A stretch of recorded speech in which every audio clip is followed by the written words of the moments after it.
Happy, what's today? Monday. Happy Monday night. Happy Monday night, everybody. Everybody.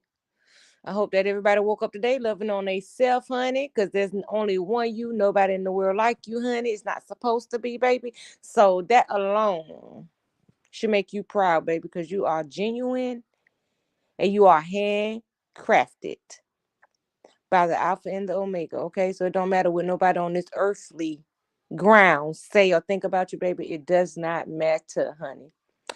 So I hope everyone's having an amazing night, baby. So I just came on to speak with you all about just never trying to disguise who you are. One thing about all of us in this world that we all are very imperfect. There's nobody perfect. I don't care how loud you're screaming. You ain't perfect, honey. You done did something you may be ashamed of. It is what it is. You did it. Okay, you are who you are. It don't matter who your mama was. I don't care if your mama was a crack addict, if your mama was a heroin addict, if your daddy was an alcoholic. It does not matter. That has nothing to do with who you are. You are not your mama and your daddy. You are not your ancestors. You are not what the people before you were. They made their choices in life. And however that ended up for them, that ended up, hopefully they ended up in a good way. Hopefully they made it through. But if they didn't, do not carry those burdens into your livelihood. A lot of people try to carry the burdens of their mothers and their fathers and their grandmothers, and they think that I'm going to end up just like them. That's just like me myself. My mom passed away when she was 34 years old. So every day of my life, I thought that would also be my testimony, that I will only live to the age of 34. Knock on wood, thank God, God showed me different. But I thought that her, because she died from a rare heart disease, so I always thought that that would definitely be my story. Because I'm like, okay, if it's something hereditary, and they did say that it's only found in um basically that it was something that was hereditary. So I'm like, okay, she only have 3 kids. So I carried that over my head for a long time, thinking that I will be the one to inherit it and unfortunately leave this earth before my time. Okay. And God showed me different. So that's why I walk high and I stand tall in all my indiscretions. Anything that I've ever done in this life, I did it. Okay. Anything that I've ever done, as far as my body wise or anything, I did it. It's mine. I carry it. Hey, Dwayne. And I don't care how nobody else feel about it. I don't care. You can never make me feel bad for things that I've done. You can never make me feel less than myself for things that I've done. It's my life. It's who I am. And I can stand tall in front of anybody. I don't care what your status is on this earth, because at the end of the day, we all live to die.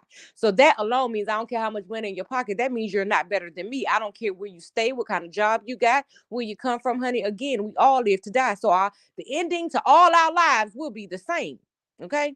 So that alone makes me always hold my head up. I don't care what crowd I'm standing in the middle of, honey. Nobody on this earth is more superior to me, because, like I said, all our story will end the same. No matter what happens in the beginning, no matter how the middle goes, the ending is the same for each and every last one of us. It may be in different ways, but it's still the ending to life is death. Okay.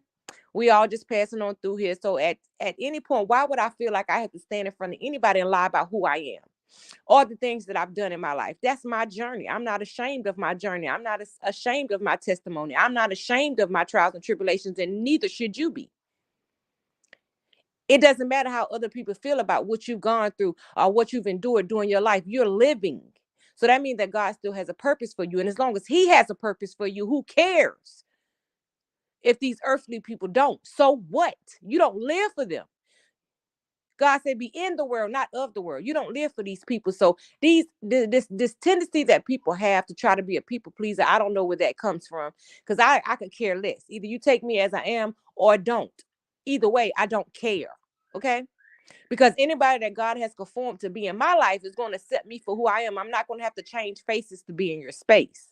And if that's what you require, or if that's how you pick a friend or a business associate based on who can conform or who you can control, I ain't the one for you, baby. And neither should anybody under the sound of my voice be. You got to learn how to stand strong and firm in your truths, regardless of how hard they may be, regardless of how unacceptable they may be to people. You gonna have to learn how to stand in your stuff, okay? Because understand, what you don't realize is either you reveal who you are when you're in a position where revelation is necessary, or somebody else will reveal it for you. Never let nobody else have to tell your story, because 9 times out of 10 they're gonna get a lot of things wrong, but for the fact that you wasn't stand up enough to tell your story yourself from the beginning, more people are entitled to believe what they say because you was coward about your own story from the very beginning. Why would you be a coward about your own journey when you lived through it? It took strength to get through a lot of things that a lot of us have endured in life. So why would you be a coward or coward enough to stand in front of somebody else and lie about your own testimony? See, that type of cowardness, I don't understand how anybody has that within them. Because, like I said, either you reveal yourself for who you are when it's necessary, or somebody else will reveal you. Because you know what, the saddest thing about it is sometimes the people that are the closest to you just hold on to your stories for the time that they're able to tell it. And then you find yourself faced with a situation where you need to tell your own truth, but you don't want to. So this person finds it profitable for them, so they decide to tell your story. And now you want to come and tell your story. People don't want to believe your version.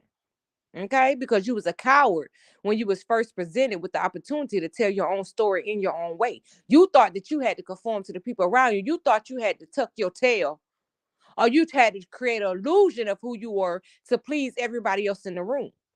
That's the biggest mistake you could ever make, because you're gonna fail every time. Hey, my Brit, you're gonna fail every time. Like, at the end of the day, y'all, I don't know how many times I got to tell y'all, your journey is your journey. Nobody's journey on this earth is going to be the same. It's not meant to be. Everybody is unique for a reason. That means everybody's story is going to be unique. There's going to be some part of your story that stands out from any and everybody else in this world. And it's supposed to. Everybody don't supposed to have the same story. So why would you hold your head down because your story was different? Why would you hold your head down because your story is still being written? That is a blessing in itself, that your story is still being written. It doesn't matter what you come from.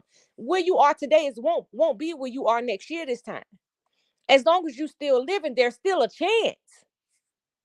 Like, so many of y'all give up on yourself because y'all looking at everybody else's life around you. You spending so much time looking at everybody else's life around you that you're not doing the work that you need to do in your own life to fix yourself and the things in your life that you fall short because you too busy worrying about everybody else's business. You too busy trying to be somebody else because you feel like the life they got is the life that you want. Please understand, their life is not meant to be yours, because if it was, it would have been handcrafted for you. Their story is not supposed to be your story. Stop watching other people's life and want to mimic somebody else's life. You're going to fail every time, because again, their journey is not your journey, and their story is not your story. And again, it's not supposed to be. Learn how to love yourself no matter how flawed you are or imperfect you are. If there's anything that you've noticed about yourself or anything that you've done in your past that you know you never want to do again, you have total control to never do it again. And you have total control to fix whatever is broken in your own life. You have to take control of your life despite what you think the outcome can be. You'll never know what the outcome is if you never try.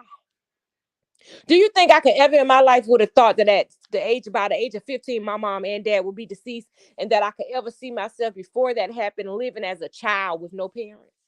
Do you think that I could have ever created that type of image in my head of a child raising herself? No, because that's never our. When we born to our mothers and fathers, we think that they're gonna be with us forever. We think that they will grow into adulthood with them. That we'll always have them there for our support, always there to lean on. But unfortunately, that some of us was not dealt those cards. So that's not some of our story.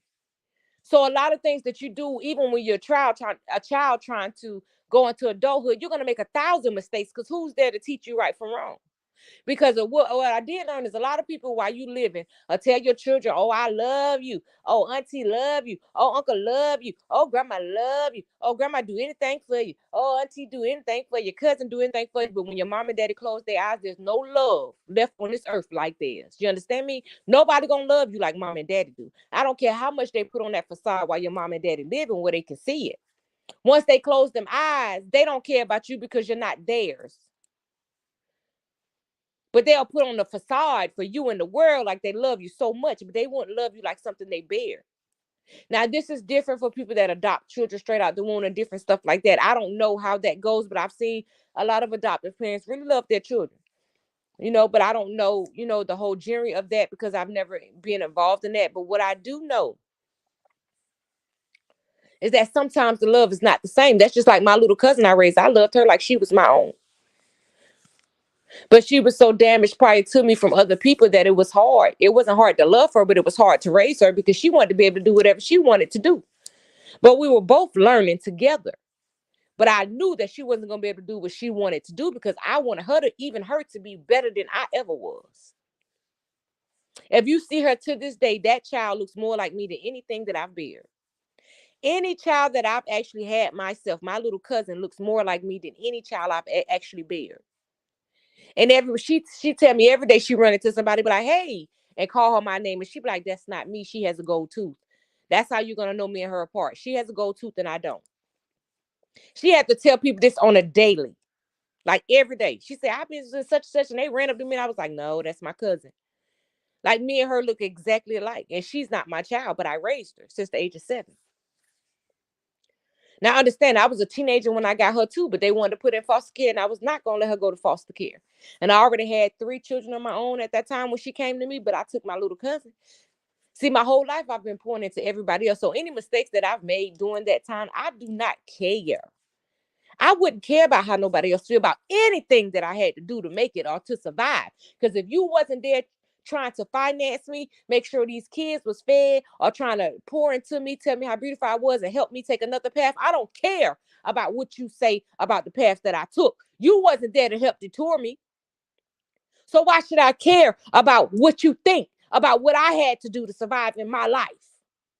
And that's how all y'all should feel. But what I see is a bunch of grown people standing up against another grown person and being ashamed of who you are in your journey and coming out here and creating illusions of who you are to try to impress people. You are a coward. Who cares what these people say about you? Because at the end of the day, anybody that got a drill on you to make themselves feel better, that's a them problem. If you got to tear somebody down every day in, day out to make yourself feel better, the problem is you. Because you should never get any thrill out of making somebody else feel less than. Now, some people will make you meet them where they are. I understand that. That's it. That's all. But at the end of the day, you still never wish the worst for people. That's what I'm talking about. Some people, is a difference between having an argument and y'all saying stuff back and forth, but some people actually wish the worst for you. Bless you for taking your cousin. Oh, yeah, that's my baby. Some people actually wish the worst for you. I don't wish the worst for nobody. Right now, there's people that I talk to, that people in my city be like, how do you still talk to her? Because understand, forgiveness was not for her. It wasn't for him. It was for me. And understand, don't nobody in this world have that much power over me that I'm going to go to bed and wake up every day hating you. You're not worth me hating you. Because you cannot have that power over me, because I know I got to live despite of. And I know one thing I can't carry to heaven with me is hate in my heart. And so if you think any earthly being going to stop me from making it to heaven, you wrong. You wrong. You ain't worth that. You don't have that kind of power over me. And I don't want any of y'all to allow nobody to have that kind of power over y'all. Hey, beautiful blossom. I don't care what nobody say about y'all. Let them say what they say. Now, I'm not saying don't have a rebuttal. Have a rebuttal. But don't hold no hate in your heart for these miserable behind people. Let people be miserable. Don't wallow in misery with nobody else. Because if you allow somebody else to help you self-destruct, unfortunately, there's more people that's going to help you self-destruct than that's going to help you succeed in this life. Because people don't really genuinely have humanity anymore in this life. People don't genuinely care about people like they used to. There's no more villages. People don't really care. Choose to love even your enemy. That's why God said that. Love your enemy, because he knew your enemy shall come. But he also said he'll help you make your enemy your footstool. See, he can handle these people way more than you can. So I don't care what nobody call out your indiscretions. If you live, and what do you care about what somebody think about you? If they not adding no money to your household, they not raising your children, they not putting no clothes on their back, food on their table, they not pouring into you, they not helping you advance in life in any type of way. All they do is work on tearing you down each and every day of their life, or trying to spread hate and misery in your life. Why would you even care about how a person like that feels? That person has their own issues. You understand me? That person has their own problems that you can't even fix. They got to go to God. They got to go get the help that they need. You can't give it to them. Because some people have lived their whole life just being miserable and trying to tear everybody else down so that they can fill up. So they've become an expert at that sport. See, some people have done that their whole life, so they better at it than you are. So why would you try to stoop to that type of level and damn yourself to hell because you just trying to give people what they want or make people feel good or make people feel like they not winning? Sometimes let them have it. It's cool to let them have it. Because at the end of the day, as long as you know who you are and whose you are, nobody can affect you on this earth. See, not giving a doggone is very imperative in this season. It's very imperative because, like I told y'all from December, if you look back at my videos in December, I told y'all that the beginning of this year was going to be all about revelation. People were going to be revealed for exactly who they are. A lot of y'all done lost family members that y'all done found out stuff about them that y'all never thought that they would do. Y'all done lost friends or connections, situationships, careers. You've had to walk away from a lot of stuff. And you don't understand why all this stuff getting thrown at you at one time. It's because now it's time to reveal so that the next place that God taking you, you won't mistakenly take the wrong people with you and fumble your blessing or fumble your bag or mess up something that's supposed to be longevity and make it short term because you done took the wrong person in your space. A person that really is only going with you to see how far you go, to see how easy they can get in and destroy everything good God is trying to create for you. Understand, misery loves company is the best saying that anybody could come up with. But understand, I know y'all feeling sorry for a lot of people. But understand, some people brought some stuff on themselves. You understand? There's nothing that y'all can do to save them. But don't find yourself wallowing in those situations because you're trying to save somebody that is now reaping the karma of the seeds that they've sown. It happened. They sowed those seeds. They got to reap them. Don't try to stand in front of nobody else's karma. You got to make sure you ain't creating your own bad karma. You better be working on creating your good karma. As long as nobody get physically hurt, understand things are going to be what they're going to be. It's time. Some people have been living a lie their whole life. And it's now, God is just saying, this is the time. And you nor nobody earthly can stop that. You can't. Even if it's your children, the people that you love the most, you cannot stop it. Nor are you supposed to. Because understand, he going to discipline us just like we discipline our children and our mothers and fathers disciplined us. Sometimes he got to let you put your hand in the fire and see that it burn. And hopefully you'll come out on the other end. Hopefully you'll live through it and be able to come out on the other end a better person. But if you choose to keep living your life the same way, your outcome is going to keep being the same. You can't keep doing the same thing with your life and expecting a different outcome. Thank you, beautiful Blossom.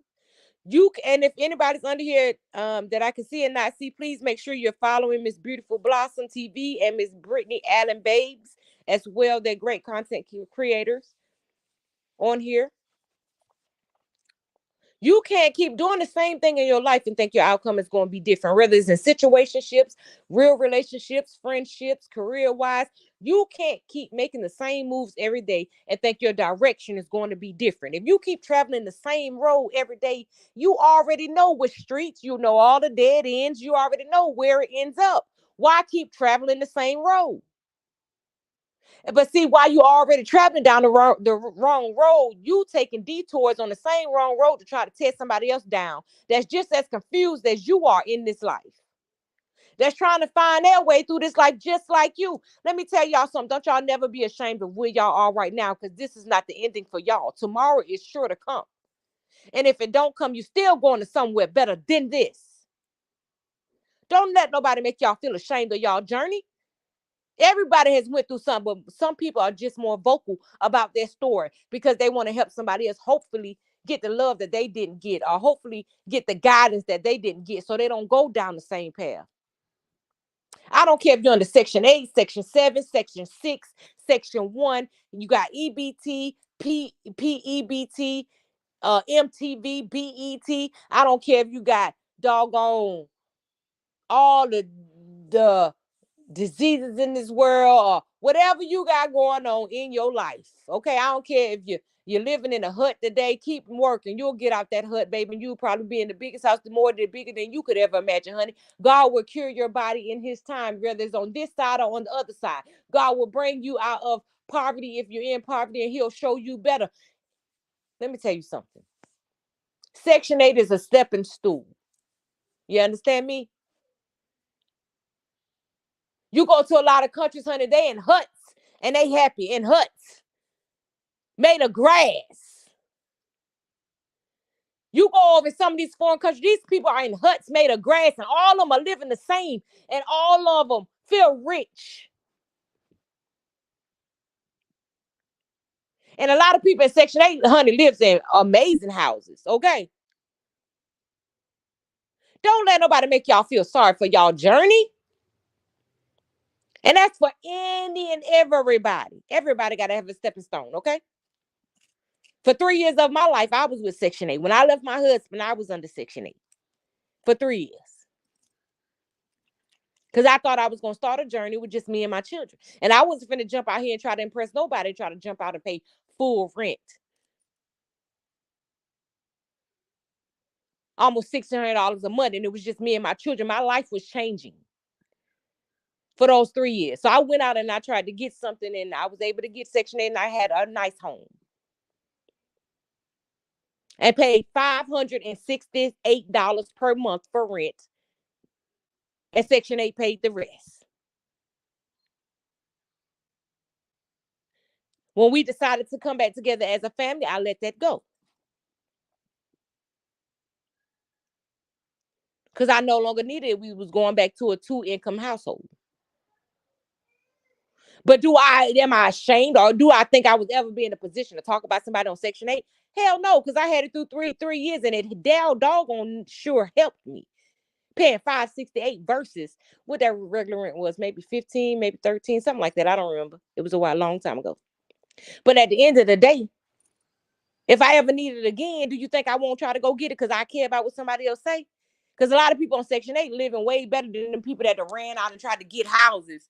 And the doggone houses look like ain't as big as a dog house. One that I could build with some wood.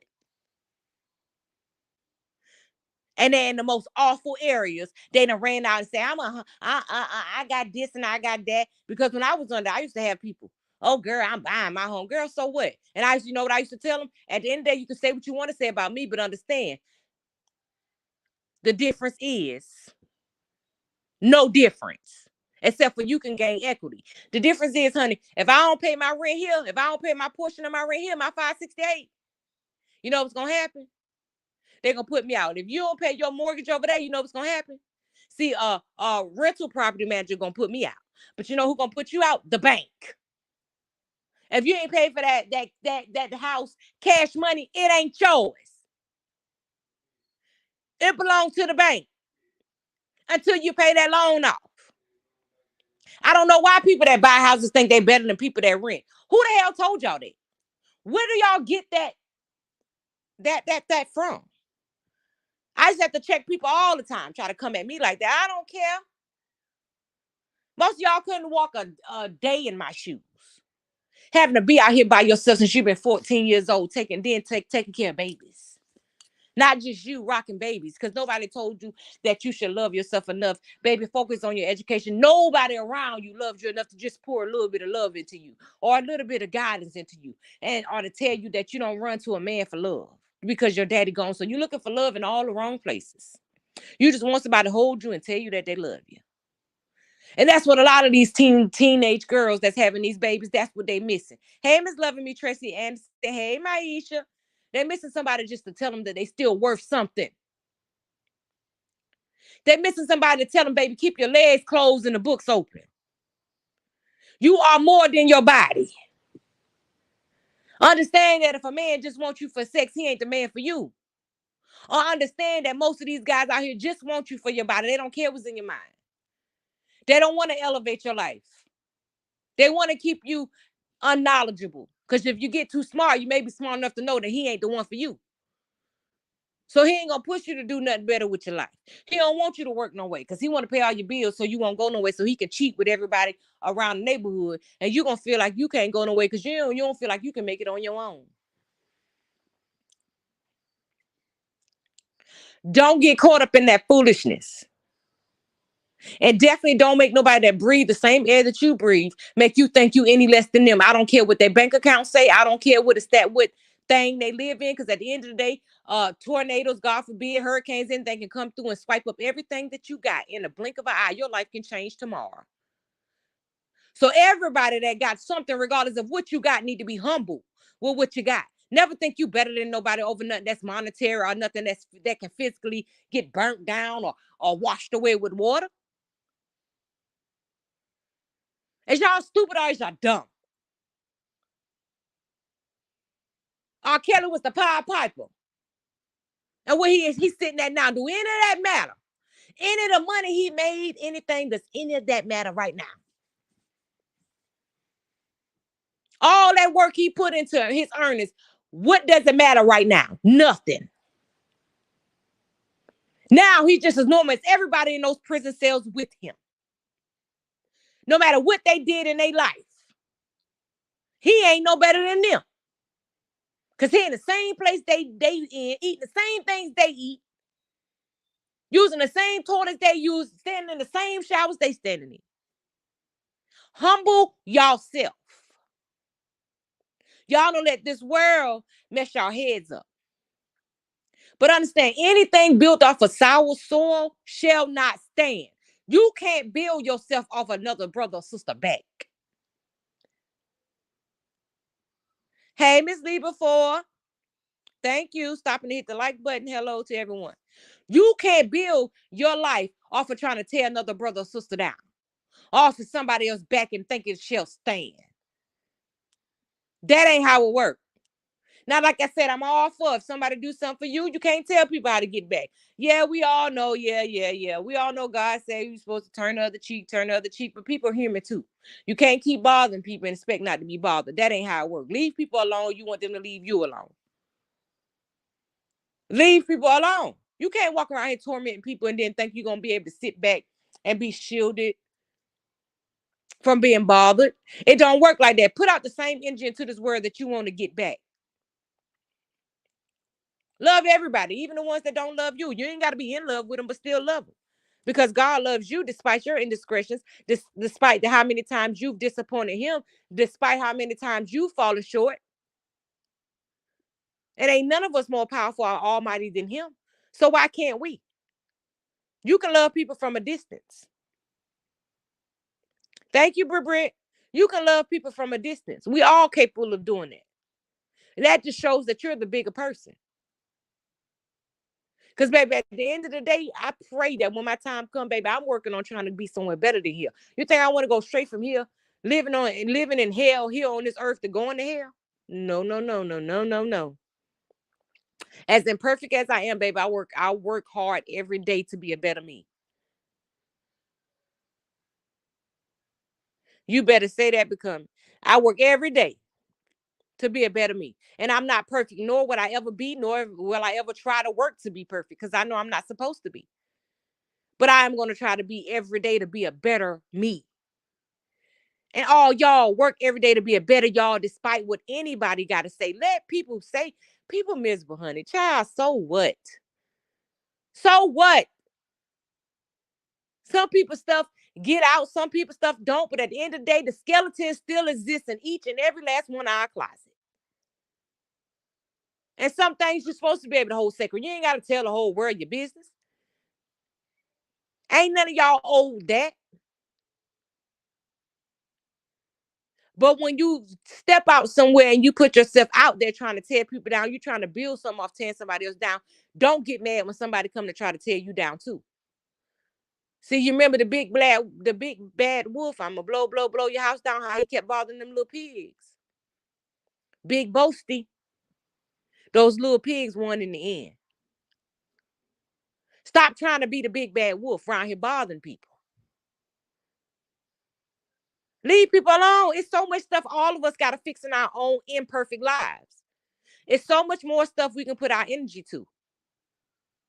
Like I said, everybody can have an opinion. Yes, we can all have an opinion, y'all. I'm not saying if somebody bother you, I can't tell you not to bother them back. I ain't saying that. But what I'm saying is,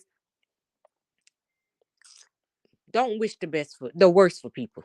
Wish the best for everybody, regardless of what. Because regardless of what you try to put out or how much you try to tear a person down, understand God is going to always root for the underdog unless he's unleashed the the wrath of hell on them because they did something or they disobeyed him. If the wrath of hell is opened on them, oh well. I mean, I ain't standing up against God. If God, if he comes sit right now and tell me to do something, even if I know that I don't want to do it or somebody to piss me off, understand I'm going to do it.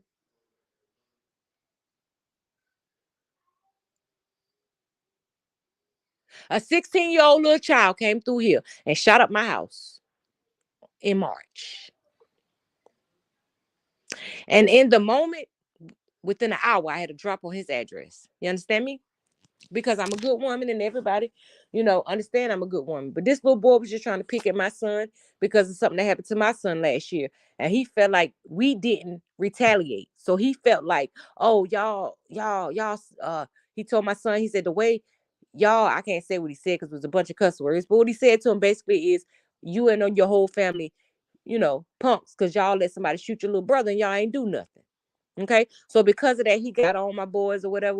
So they was like, yeah, whatever. So they was all rowdy, came home mad. I said, y'all don't worry about that, because understand. They was like, Mom, you keep talking about God. You keep talking about God gonna fix it. Why God keep letting this happen? They did this and did that. Of course, they teenagers, so I expect that. They haven't lived through what I've lived through and seen what God can do. So they don't understand why I'm always saying that, but one day they will. So I was so angry, so angry, so angry. I said, I ended up getting a little boy mama. Somebody found a little boy mama for me. So I called her and I said, your son came through here. And I told her what he did. I said, within an hour, I had a drop on your address. Me and my family could have returned the favor. I said, but in the midst, the devil crept in for a minute and I thought about it. And God set me down and said, no, you won't. I'm doing something with you. I'm doing something with you. And you will not let the devil win. I said, within an hour, I could have returned that favor for you because my house got full of everybody over here worried. And they was pissed because they know we don't bother nobody. And it was totally uncalled for. I went to court the other day for that little, but I told on the phone, I said, just not to skip. I told on the phone, I said, I could have returned the favor. I said, but this time your son ran into a woman who was under construction. God is changing me. And when me and you hang up this phone, you need to thank him for that. Because the old me would have made you reap what your son had sown. She said, oh, I didn't even know. She said, but I felt like something. Because when I talked to her like the next day. Not that exact same night. But I did have a drop on her address within an hour. But when I actually got to talk to her, it was the next day. She said, I figured something. She said, because when he came home, they said that my car, she said, about 4:00, I got up and my car was gone. She said, I figured he had to stole my car. She said, so I figured something was going on. I said, yes, that's what he did. She said, how did you find out who I am? I said, I found out. Don't worry about it. I said, but this time, like I said, you just ran into a woman who's under construction from God. God is working on me. So I said, what I'm going to ask you to do as a mother is walk your son into the police station. I said, because I am going to tell you, my family is irate and they're pissed.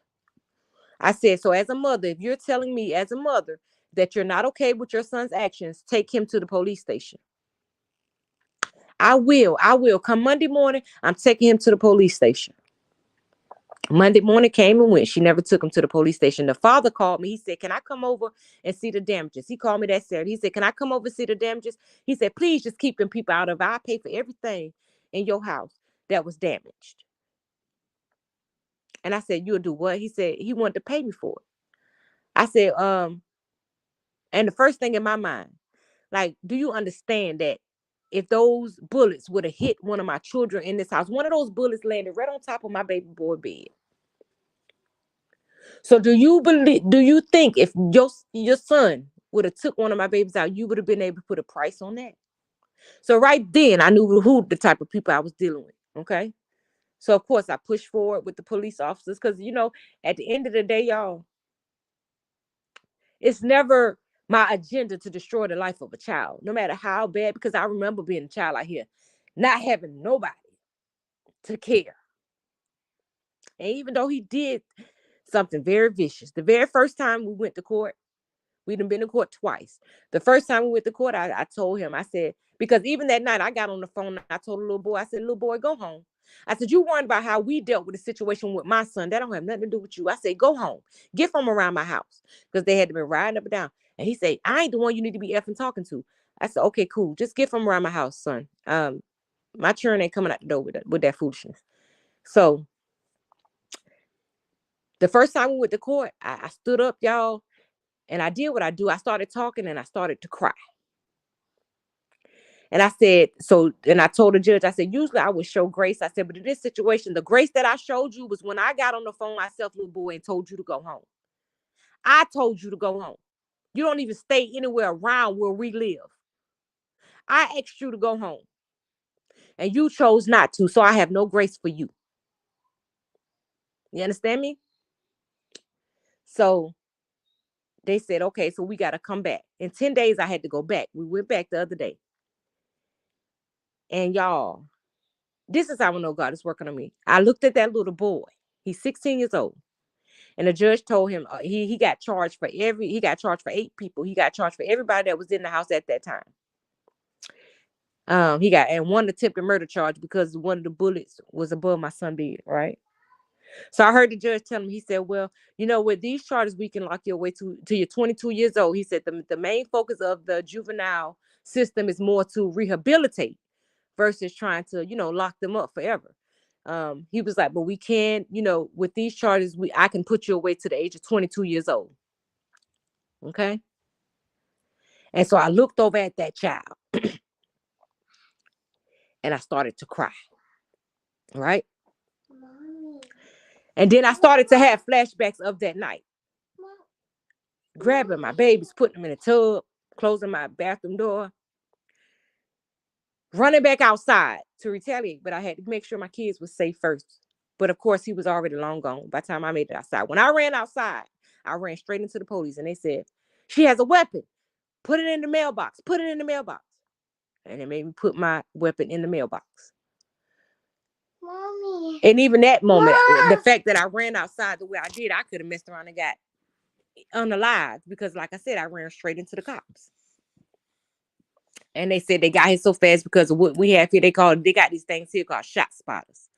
When they're here, you don't even have to call. Even though I was on the phone with the police, you don't have to call. If they hear the shot spotters and if any of them are close, they come straight to you. So they will hear y'all in like 5 seconds. I want you. You want mommy? Okay. So they let me they made me put my gun in the mailbox. So this particular day, the day when we went to court the other day, I looked over at him and I'm like, my son is 16. One of my babies 16. So I looked over at that child, and when I heard the judge say to you 22 years old, I'm like, dog, he would go from childhood to adulthood in jail. Okay. What would he be at 22 years old coming out of that situation? What would his mental be? How would he advance back there? I'm thinking of all that while the judge is talking. So the first time they asked me, did I want to speak? I said no. Because at this time, I'm still processing things. And I'm thinking about how my children will react.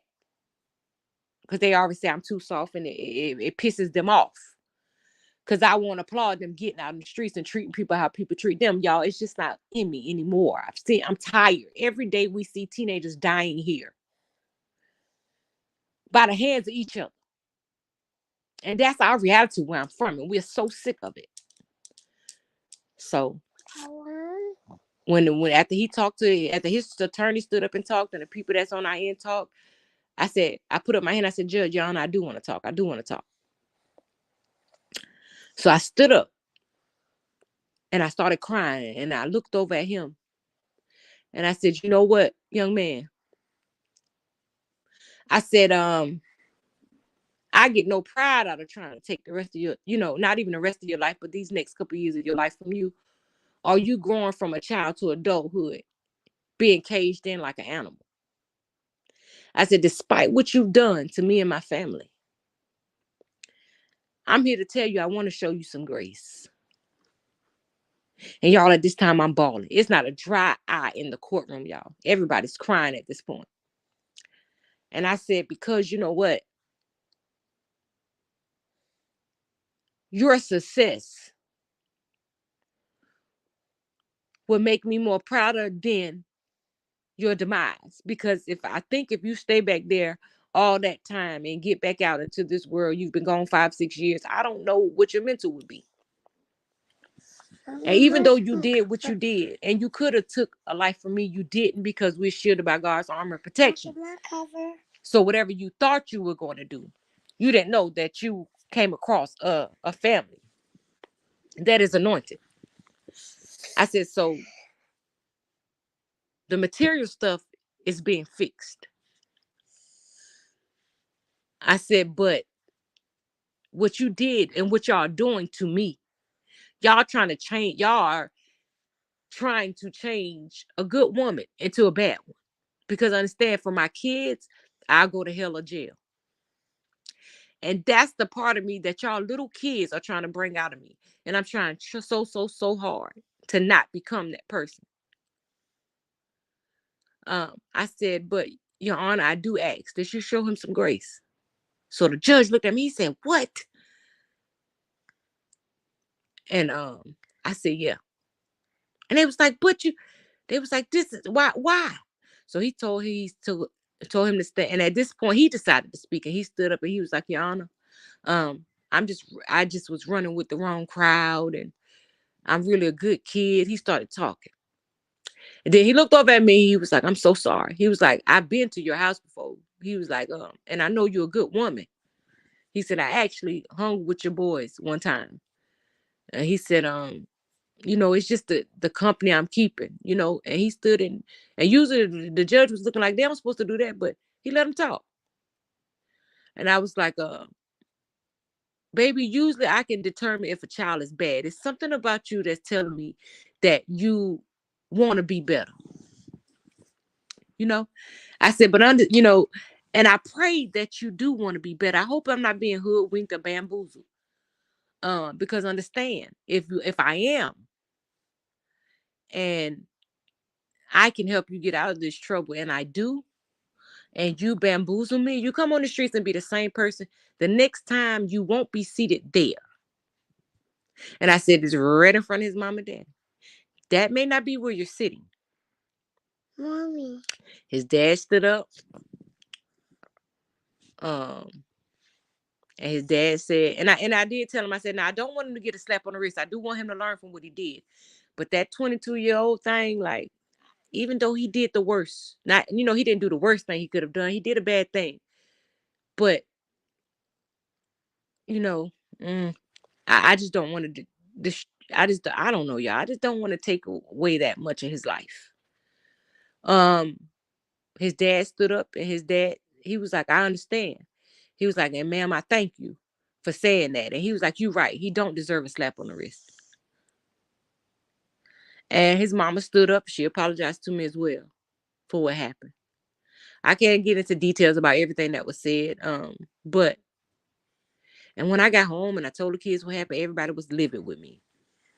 You cried in front of them. You cried in front of them. They gonna think you cried because you was scared. This, that, and 34. I said, they knew good and well I was not scared.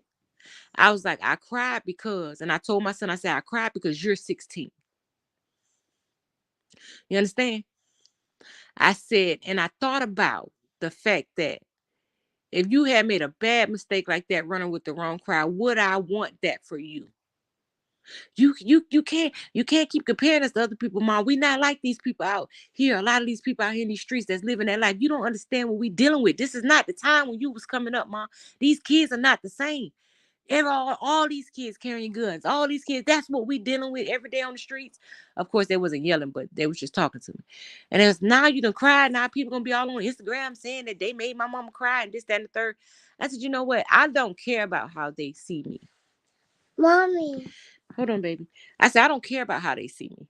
It's who I am. And I can't be nobody other than who I am. And I said all that, and I told y'all a story to say this. Because even the judge said, I don't know how she doing. He said, I'm so sick of y'all kids with guns. He said, I understand what she said. He was like, I don't know how that lady. He said, because the tables was turned, I would not be standing in this courtroom talking about, I want to show you no grace. That is exactly what the judge said. He said, I don't know why she's saying it or how she can say that. And I looked up at him, and while he was talking, he was like, "But we'll come back in 30 days." He's gonna go to, I guess they do some type of maybe mentoring or some type of therapy for them for 30 days. I guess to maybe see if they can be what's the word I'm looking for, y'all? If they can be rehabilitated, I guess. I guess they do that for 30 days and then we gotta go back. So like I told my children, I don't have the final outcome. It's not like I can sentence him. But I felt like it was very important to let them know that I do want to show him some grace. And of course, they still mad to this day, y'all. Still mad with me. They were like, "Mom, you just too, I don't understand. You too soft." But my kids have never endured the things in life that I've had to endure. They've never had to walk through the things in this world that I've had to walk through. Because I always made sure that they didn't. But I know how it feels to be out here. Because I was out there. And like I told him, the bigger thing of it is that God made sure they didn't hurt nobody in here. Even though he could have, God had us covered and he didn't. So I'm not saying that if God forbid had he did, would my feelings been the same? I don't know. I don't want to know. But what I'm saying is me crying in front of them. At this point, somebody that you see as the enemies was still me being exactly who I was, despite how people may talk about, how people may have walked out the courtroom and said we made a cry or whatever lies they may have tried to construe up. It's still who I am in my most vulnerable state, and I'm still going to be who I am. Even if I'm not who my kids like or whoever, I am who I am, and I can't change who I am for nobody. And you shouldn't want to change who you are either, even if it's not acceptable. Even if you're forgiven for things that nobody else around you could have ever forgiven for. Because when you stand in front of God, he's not going to ask you about your peers or about what everybody else around you did. He's going to determine by the reasons of your heart if he's going to let you through them gates or not. Hey, Miss Wanda Clayton. It's not going to be based on everybody else. And everybody else becoming woman in my house was shot up by my niece. And that was a real hard one to swallow. Yes, it was, Miss Lee before. I'm so sorry that you had to have that type of experience. Like, people don't know what that's like. That's why now we also just working on moving, because now if my baby hear loud sound like too loud, she said, "Mommy, they shooting your house." So I'm like, and I even told him that in the courtroom. I said, at 2 years old, how can I fix that? She's 2.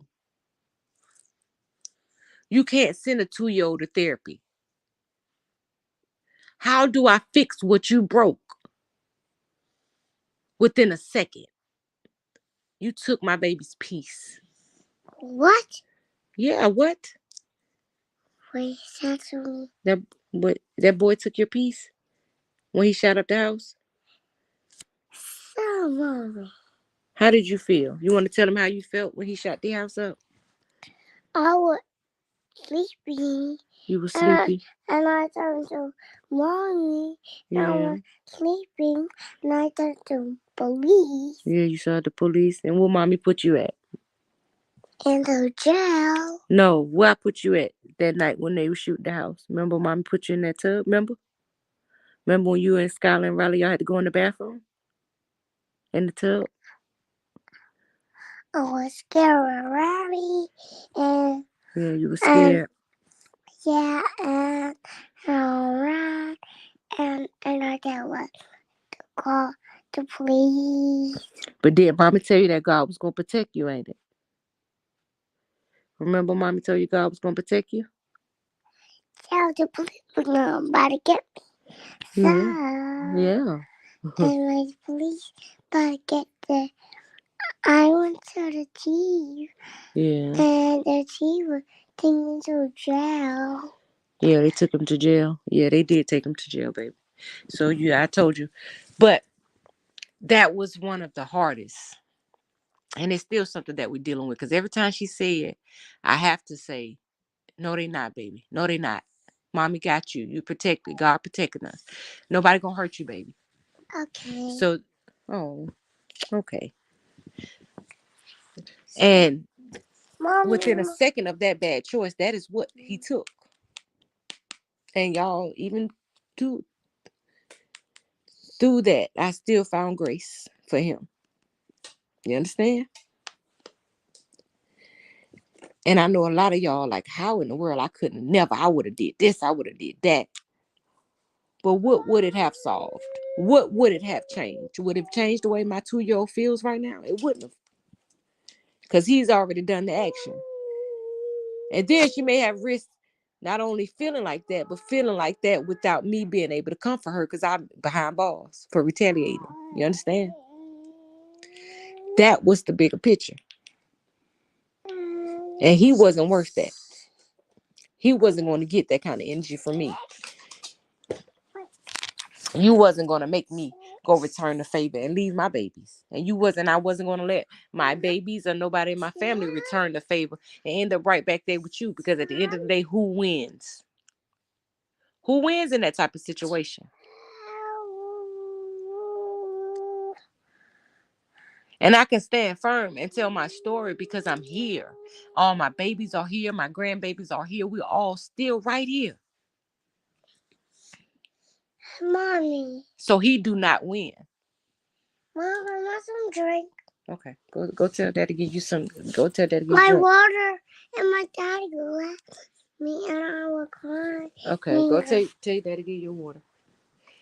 So y'all, I say all this to say, and even though that's a vulnerable thing and it's very personal, I don't mind sharing it with y'all. You know, because it's something that happened in my life. If you can get on here and talk about anybody else, you should be able to talk about yourself too. That's what we're dealing with right now. But I still come over here and find a way to inspire y'all.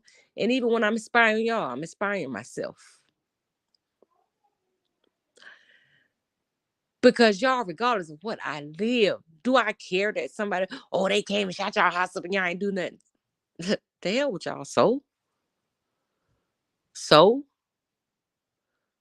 Because at the end of the day, God gonna work that out however he see fit.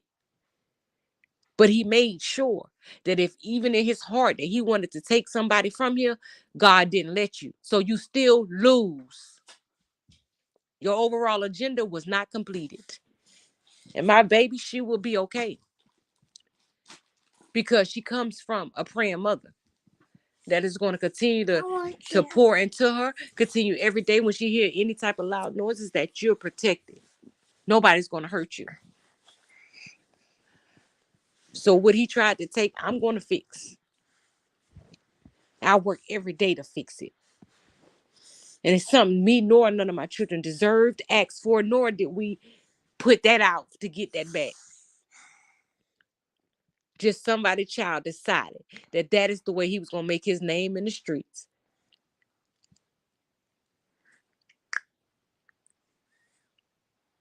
But still, I give him grace.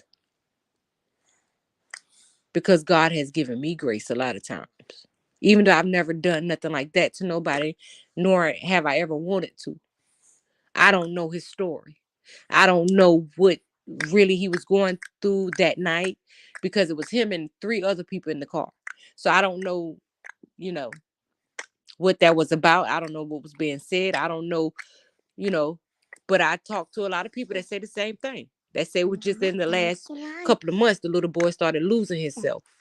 And they don't know what happened, but he was always a good kid prior to it happening. Some great sources, they talked to him and it was like,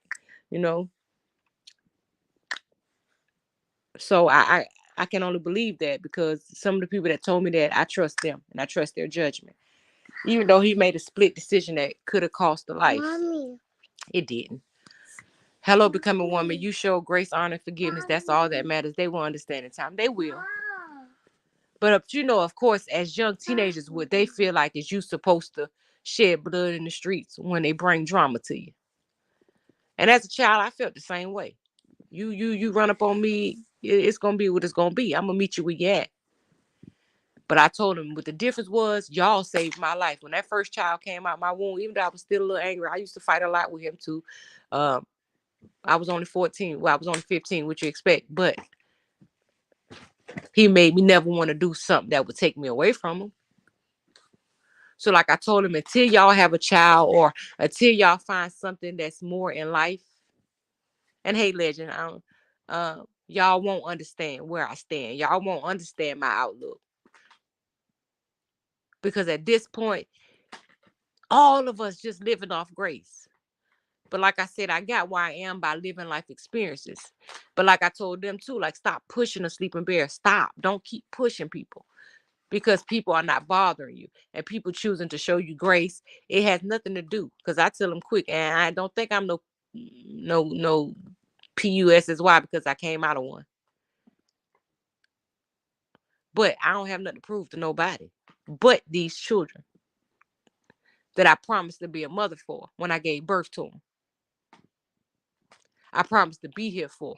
That ain't nothing gonna take me away from them but God until when he called my name. When he called my name, I got an answer.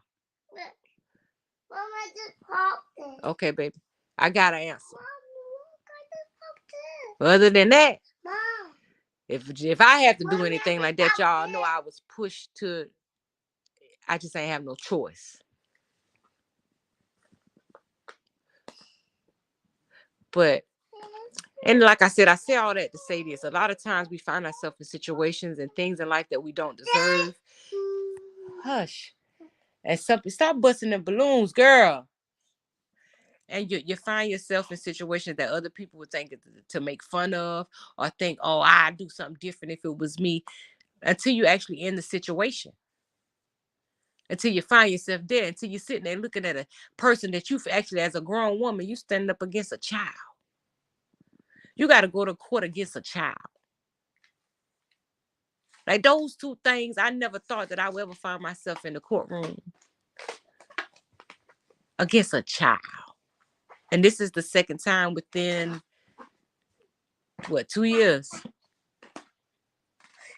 The last one got away scot-free, which is the situation this one was trying to pick on my son about, because my son stopped going to court because he cared about what the streets had to say. He didn't want to be seen as a rat, even though he got shot.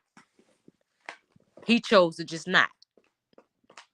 It's only gonna make it worse for us talking and going to court. I ain't talking no more.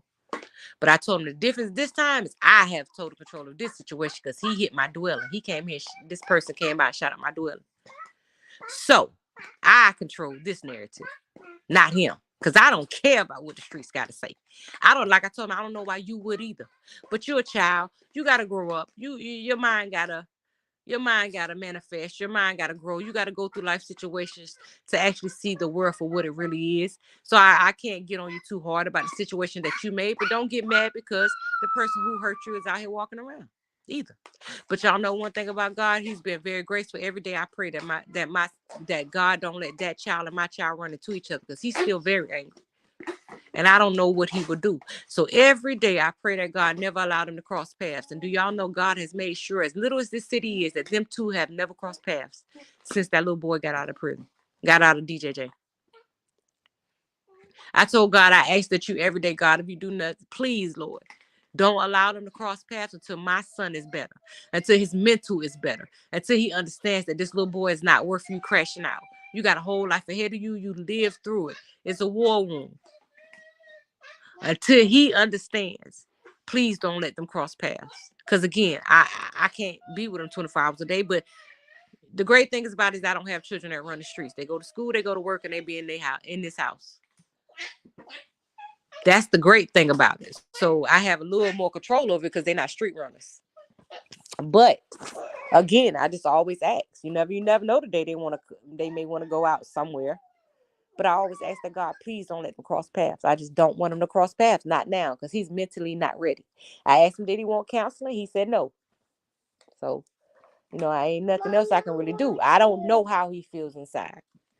Because the way I feel as a 43-year-old is not the same way he feels as a 16-year-old.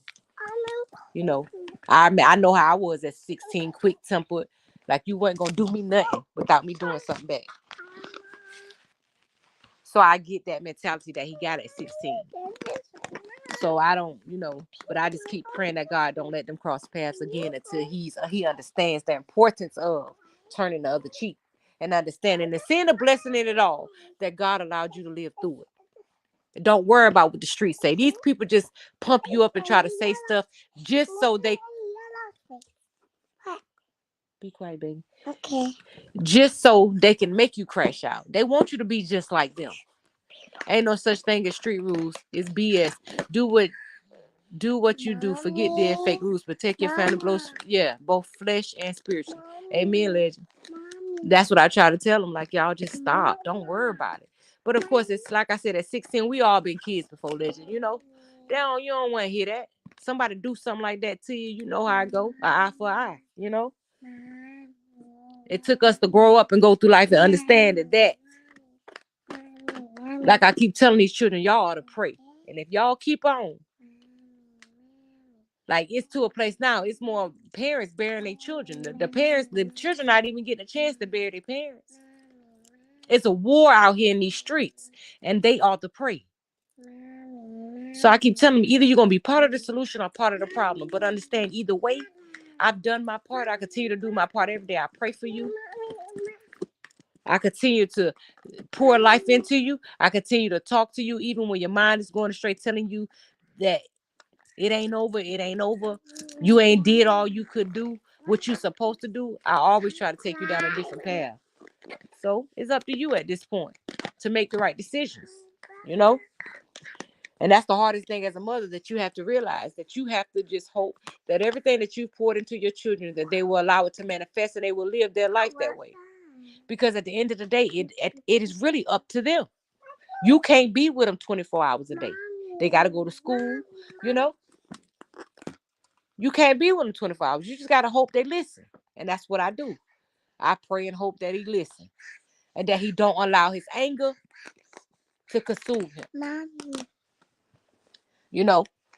But I can imagine that's hard as a 16-year-old. He was 15 at the time when it happened. So, you know, and it's a bullet in him that he got to live with for the rest of his life, you know? So every day, he know that bullet is there. I think it makes him angrier and angrier because he has to live with that bullet. We done been to, hush. We done been to 4 specialists and they all refused to remove the bullet. They said because of where the bullet is lodged, it would do him more harm than good to remove. So, like I told him, you know, but I think that plays a lot on the way he thinks, because he know that bullet is there. I think if the bullet was out, it may have been easier for him to move on, but he knows it's there, and I think it bothers him. He can't even see the bigger picture that you lived. You know, like I told him, the reality of it is most of these mamas, they not getting calls from their kids saying, "Mama, come to the store, I got shot." They getting calls from the coroner. My child called me and said, "Mom, come to the store. Such and such just shot me." That wasn't no coroner. And I found praise in that. Because a lot of these mamas ain't getting that lucky. A lot of them not getting that lucky. So like I told them, you know, these kids couldn't walk half in my shoes. Endure half of the things that I've endured in life to understand what got me where I am. And even a lot of them may have never even grown up to be as forgiving as a person as I am, or being able to inspire other people, because they feel like, I done went through so much in life. How could I inspire somebody else? How could God use somebody as torn up as me? How could God use somebody that more bad has happened in their life than good to inspire other people? And bad is still happening, but I still want to inspire. Regardless if I'm going through hell, I want everybody else to be happy. And it's just who I am.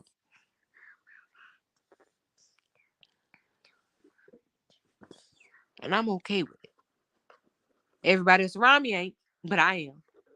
Because I don't live my life for none of them but me. Because like I said, there's going to come a time we all going to go our separate ways. Child, spouse, or whatever. We going to go our separate ways.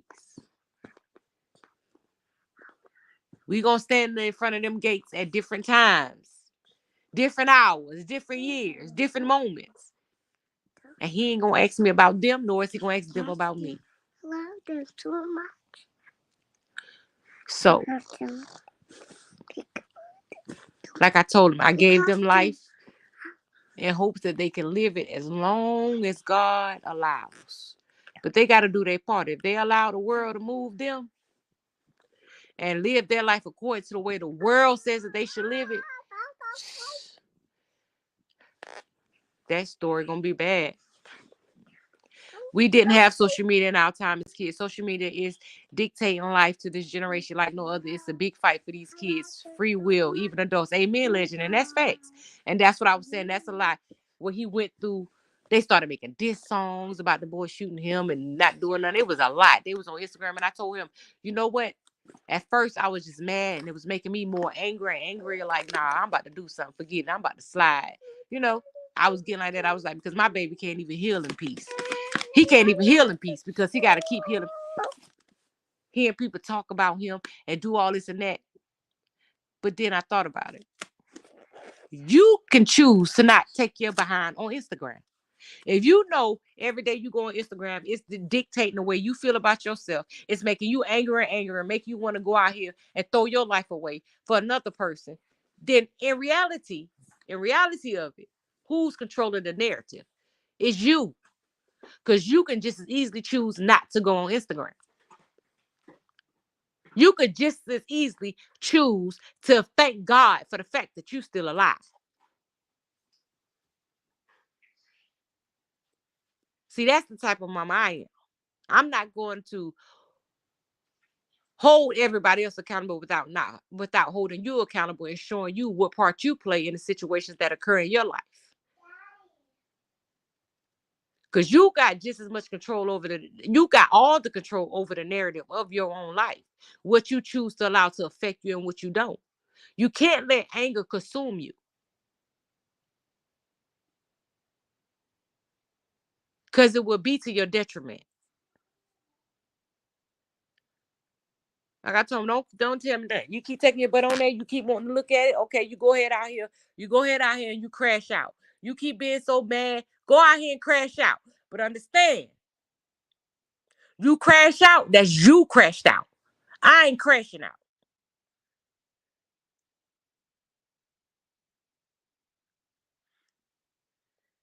Because understand the part that you played in is that I told you not to go to the store by yourself. You made a choice.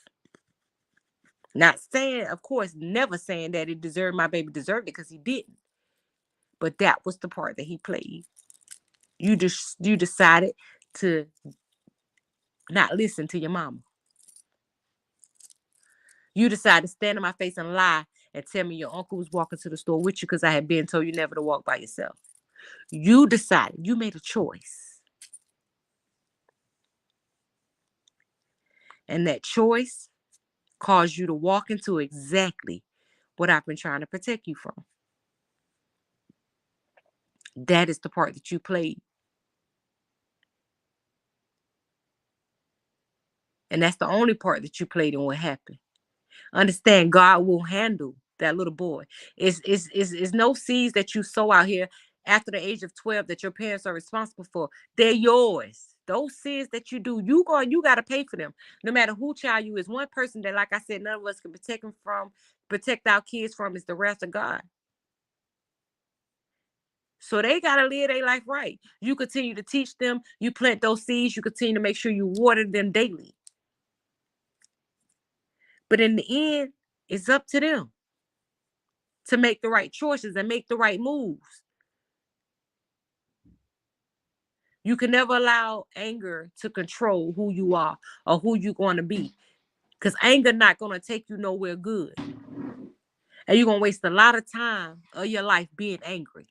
You're going to allow yourself you're going to start looking old. Your body going to start to react to the way that you feel. And you're going to look like what you've been through. And that's never the overall goal, to look like what you've been through.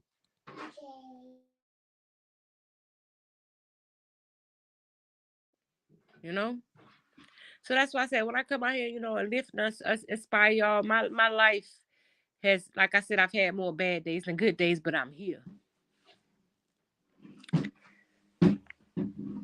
And like I say, still going through hell, but I'm here.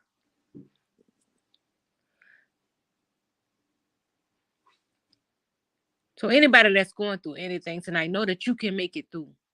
No matter how hard it may seem, no matter how many doors, you keep, or how many closed doors you keep running into, no matter how much you try to be a good person, but it seems like bad just keep happening, keep happening, keep happening. It don't seem like, things in your life ever getting right. No matter how much you're trying, it will get right. It'll be okay. Every day that you wake up, as long as you wake up, there's a chance. There's a chance. Even when sometimes it don't even feel like it's a chance. It is. It's a chance.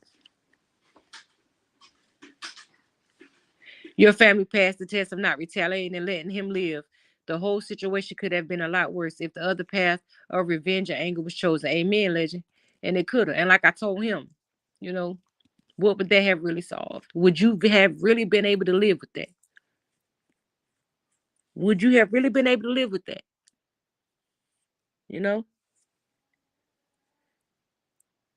But of course, it's ignorant people, and it's ignorant kids, basically, that think they should have did more. But when they find it, but now he's seeing a lot of the same kids that was bothering him. They finding themselves in situations, and he's seeing how they react in the situations. I was like, see, ain't that's the same little boy said you was a rat, you was this, that, and the third. Now he's in a situation similar to yours. Or now his parent is in a situation because he gone.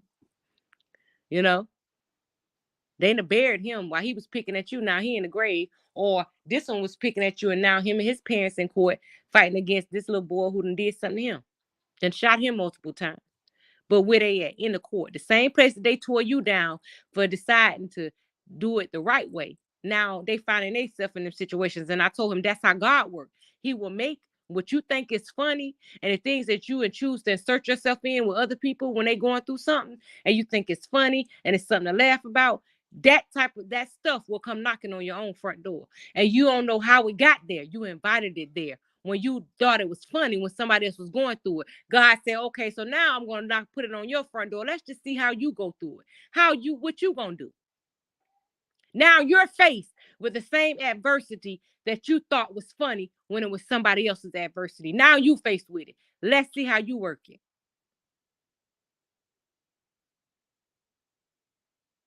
And I told my son, I said, but what you're not going to do is don't return the favor. Don't laugh at them. Don't think it's funny. Pray for them. Because you know how that little boy feels because you was there, even though he got it worse than you. Pray for him. But I'm just showing y'all, God is revealing to y'all everything that I said. Now the people that thought it was funny, a lot of them going through the same thing or worse. Either they gone or a lot of them are going through the same things that you had to endure. And you watching them call the cops. You watching them go through all the stuff that they told you that, they was all over Instagram making diss songs about you, talking you was a rat, calling your mama a bee. And see, that's how they tried to hype them up, y'all. That's how they tried to get a reaction out. My boys calling me out my name in songs and stuff like that. And, my boys was like, nah. I was like, boy, bye. If y'all don't sit down nowhere, I can be a bee sometimes. I don't care. Them little children better hope they live to see my age. But see, I told them that ain't nothing but bait. Because they feel like even if y'all ain't moving about y'all gonna move about y'all mama. But no, I don't want y'all to move about me. Because understand, if anybody run up on me in real time, I can handle me. It's for me to sacrifice my life for y'all, not vice versa. Not vice versa. So understand, if you go back because somebody called me a B, you about fool, ain't it? Because I go anywhere I want to go comfortably. So I don't care nothing about that. But like nah, y'all ain't finna react to that. That's what they want y'all to do. Just chill out. I tell them quick, chill out. Yeah, that karma is something else, legend. It is. Facts, Maisha. Yeah. That karma is something else. And that's why I told them just sit back and keep watching. Kick back and enjoy the show.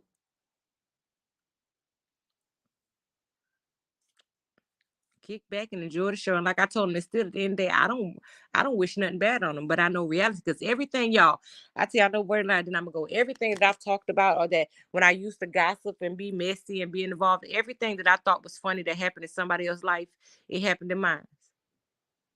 And I'm gonna be 100% honest. Everything that I thought was so funny when it was happening to somebody else, I thought it was worth gossiping about or looking at people whispering, or it knocked on my front door. God taught me my lesson early. Be careful what you put your mouth on. Be careful what you put your mouth in. Because now, welcome to their world. Roles can reverse any minute, any time of the day. That's why, another reason why I showed that little baby some grace. Why I asked to, like I said, it ain't the overall outcome ain't for me. Like you could tell the judge is very angry. He's very pissed. Um, they tired. They tired of these teenagers with these guns here. They sick of it. They sick and tired of being sick and tired. I hope he ain't the example. I don't know.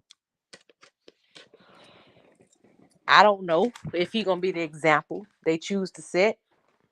But then I just seen another 17-year-old here. Just did the same thing. They charged him as an adult. That was yesterday.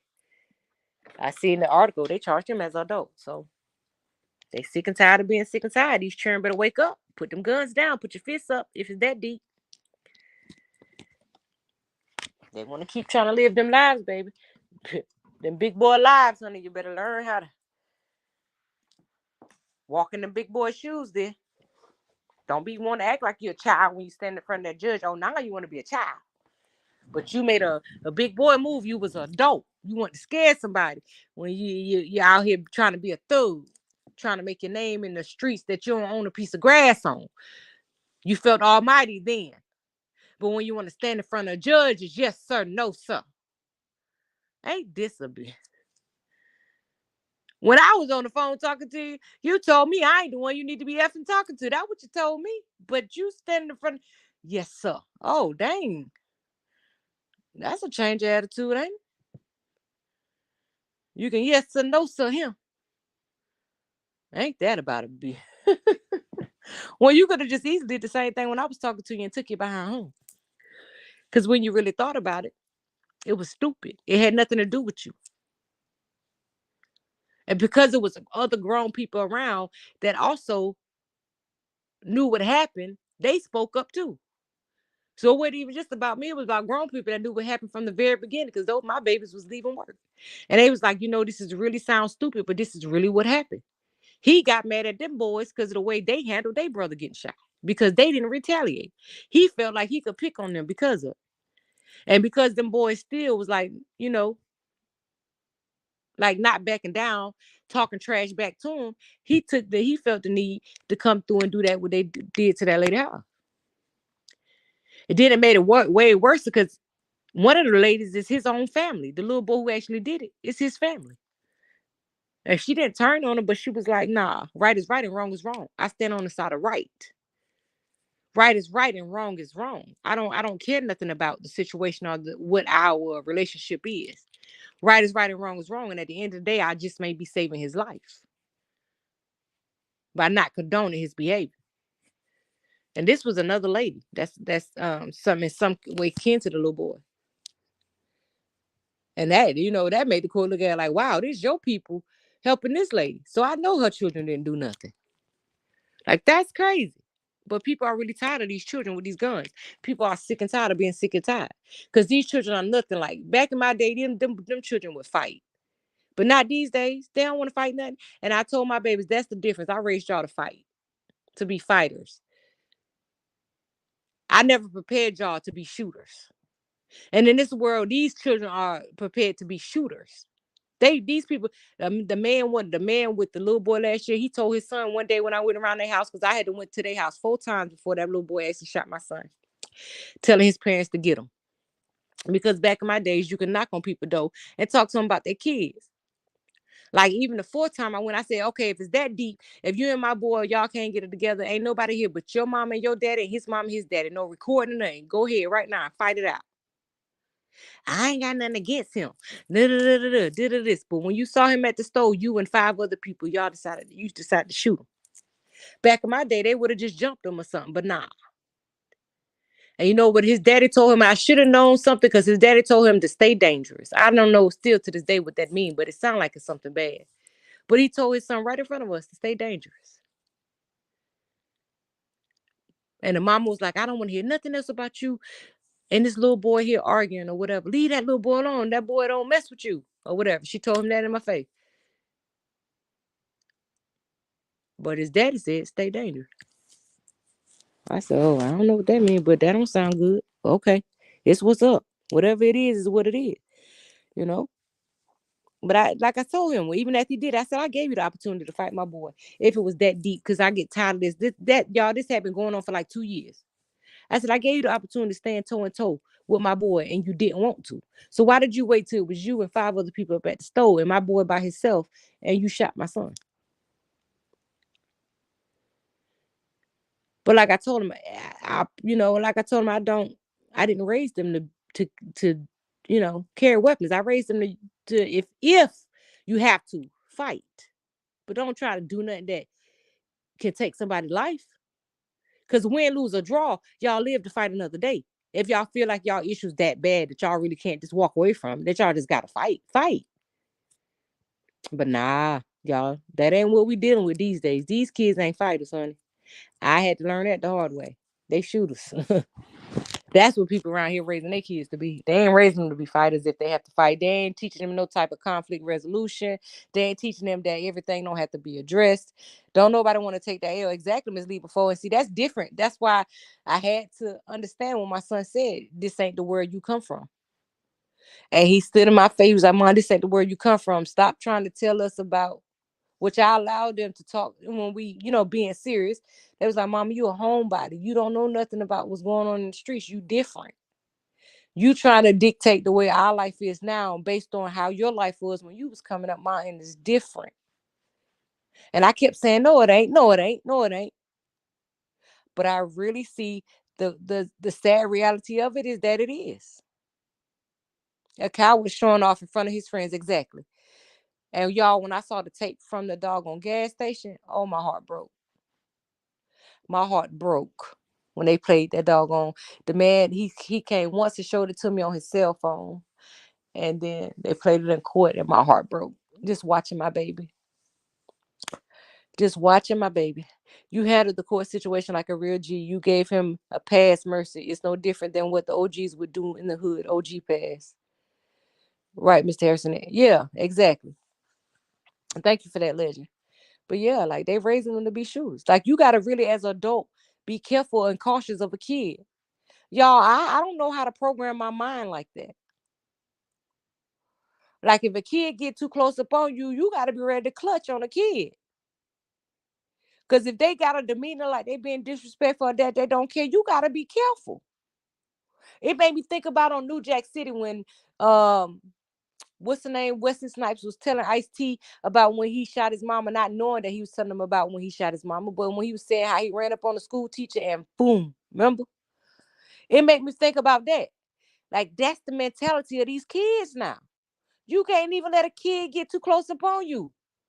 If you don't know them personally, if they're not a good kid, you got to be looking over your shoulder when the kids stand behind you in the store. You got to see what type of time they on. Like, that's crazy.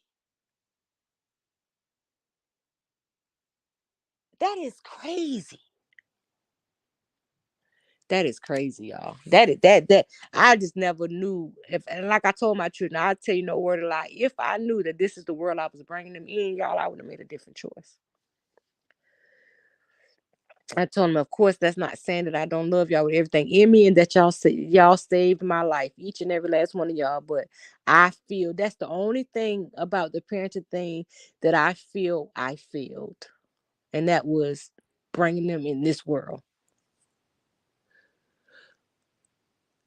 Because how could you ever prepare them for this? How can you prepare your children for the world that we live in now? Nobody knew when they had a child that they would be bringing their child into danger. That is what we as parents try to protect them from. And we birthing them into danger to where you can't trust a kid. Like we in a world where you can't really snatch a kid up and mentor him, or you catch kids fighting, you can jump in between the fighting and tell the kids to break it up and go home. You got to worry about it if you try to snatch on a kid and break up a fight. You got to worry about one of them pulling out on you and ending your life for you trying to stop a fight between two kids. That's the reality. Like who in the world? Like how you fix them, y'all? I told him that. And I'm gonna retract my life. I'm not gonna say I failed at that because my kids are the best thing in my life. They was the best thing that ever happened to me, but I feel I failed them. Cause I didn't prepare them for this. I had no way of knowing that this is what would happen. Me and my coworker were talking about this tonight at work before we close. It is sad. It is sad, Miss Shalania Johnson. It's sad. Like none of us had our children thinking they would be like born into this. And then it made sense of why they say you cry when a baby is born, but you celebrate when somebody go transition. Now I see why. That statement means more to me now than it ever did.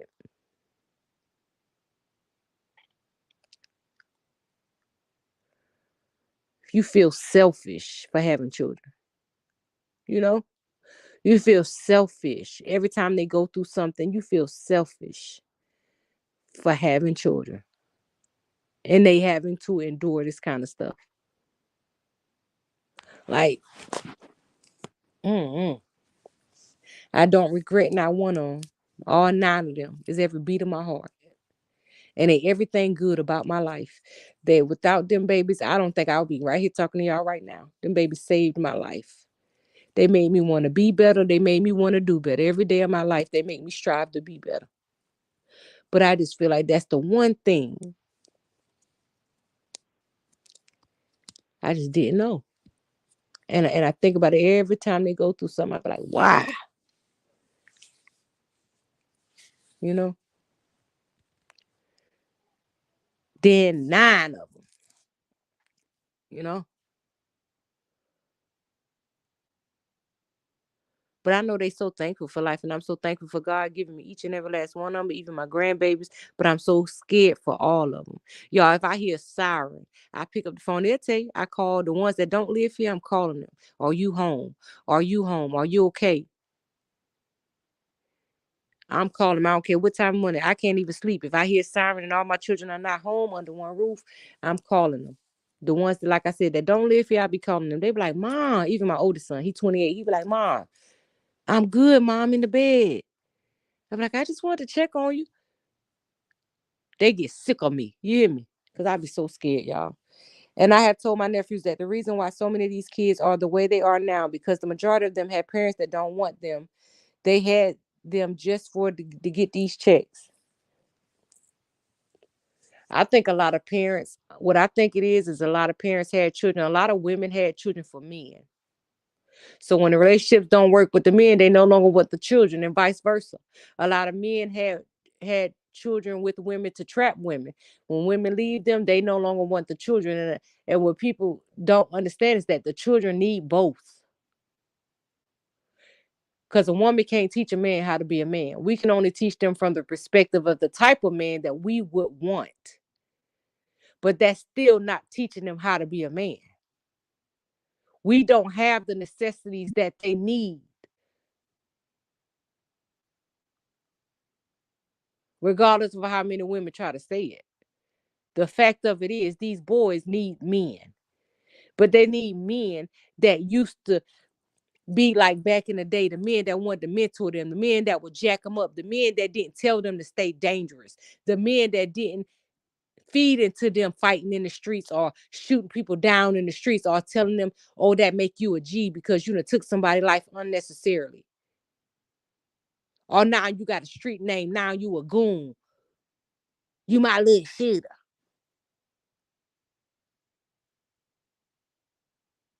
Them ain't the type of men that they need.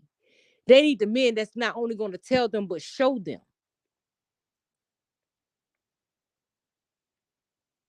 Show them that there is a better way. Show them that it's power in success.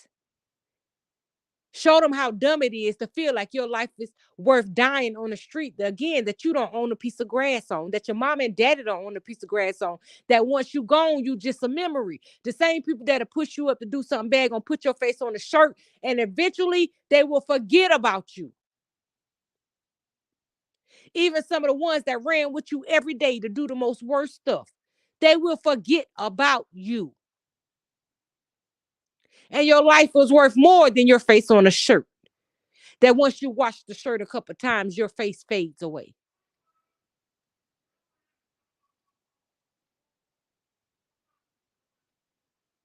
These are the things I constantly tell my boys every day. But at the end of the day, like I tell them, the end of choice is yours. You can choose to listen or not.